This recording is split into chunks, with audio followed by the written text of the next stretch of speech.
얼마 전 국가조찬기도회의 새 회장의 취임식이 열렸습니다. 보통 3월이나 4월쯤 대통령을 초청해 대규모의 대한민국 국가조찬기도회를 열었던 국가조찬기도회로서는 대통령의 초유의 탄핵으로 고민이 깊어졌습니다. 오늘은 국가조찬기도회를 중심으로 교회와 정치 권력에 대한 이야기를 나눠보겠습니다. 송주열 기자 나왔습니다. 송 기자, 네. 국가조찬기도회는 늘 대통령 미화의 논란의 중심에 있었죠.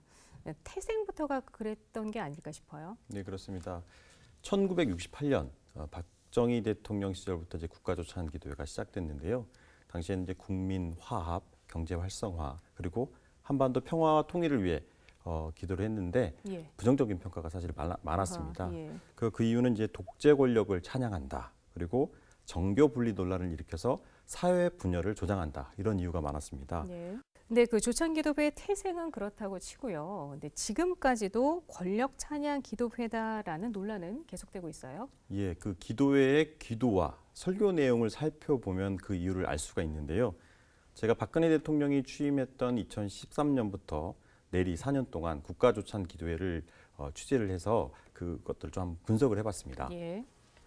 박근혜 대통령 취임 첫 해였던 만큼 박 대통령의 국정 운영의 비전인 국민 대통합과 국민 행복을 위해 기도하는 시간으로 채워졌었습니다. 예.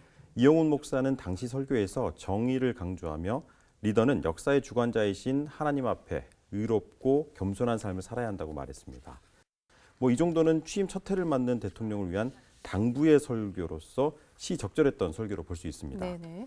그런데 이듬해 제46회 국가조찬기도회에서는 이른바 박 대통령의 통일 대박론을 지나치게 밀어주기 위한 기도회였다는 논란이 있었습니다. 네. 박 대통령이 연두 기자회견에서 통일 대박론을 밝히자 국가조찬기도회 역시 기도회 주제를 통일로 정했고요. 예. 김사만 명성교회 목사는 설교에서 박근혜 대통령님은 가정이 없다. 오직 대한민국이 가정이다라고 한 뒤 대한민국의 번영과 통일을 위해 세워주신 하나님의 일꾼 고레스와 같은 지도자가 될 것이라고 대통령을 띄우기도 했습니다. 예. 제47회 국가조찬기도회가 열린 2015년은 아시다시피 분단 70년, 광복 70년을 맞아 평화통일에 대한 열망이 그 어느 때보다 뜨거웠던 한 해였습니다. 그렇죠. 김선도 광림교회 원로 목사는 설교에서 평화와 자유, 정의와 진리 뒤에 하나님이 계심을 믿고 통일을 위한 기도의 힘을 모으자고 강조했습니다. 70년을 맞이하는 우리들에게, 이 백성들에게, 흩어진 백성들이 참 자유롭고 평화를 누리는 70년의 자유의 엑소더스가 우리 앞에 나타날 것을 믿습니다.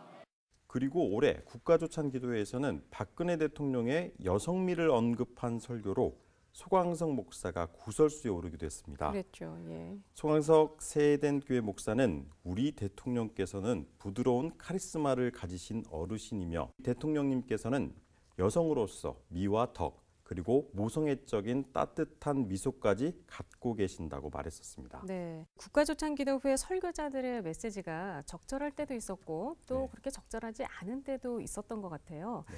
사실 그 정치 지도자가 정신을 번쩍 차릴 만큼 그런 메시지가 필요하지 않았나 이런 생각이 듭니다.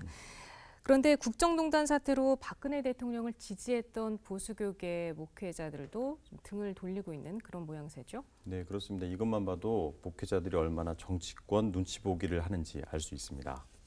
청교도 영성훈련원 전광훈 목사는 세월호 참사 이후 박 대통령이 대국민 담화를 하자 대통령이 혼자 사과할 일은 아니라며 두둔하는가 하면 세월호 참사와 책임자 처벌을 요구하는 목소리를 종북선동이라는 막말을 할 정도였었는데요. 예. 그런데 최근에는 선거를 할 때마다 목사들에게 기도를 해달라고 빌어놓고 청와대에 들어가서는 딴짓하고 열받아 죽겠다며 박 대통령을 언급한 듯한 표현을 하기도 했었습니다. 박 대통령을 언급한 겁니까?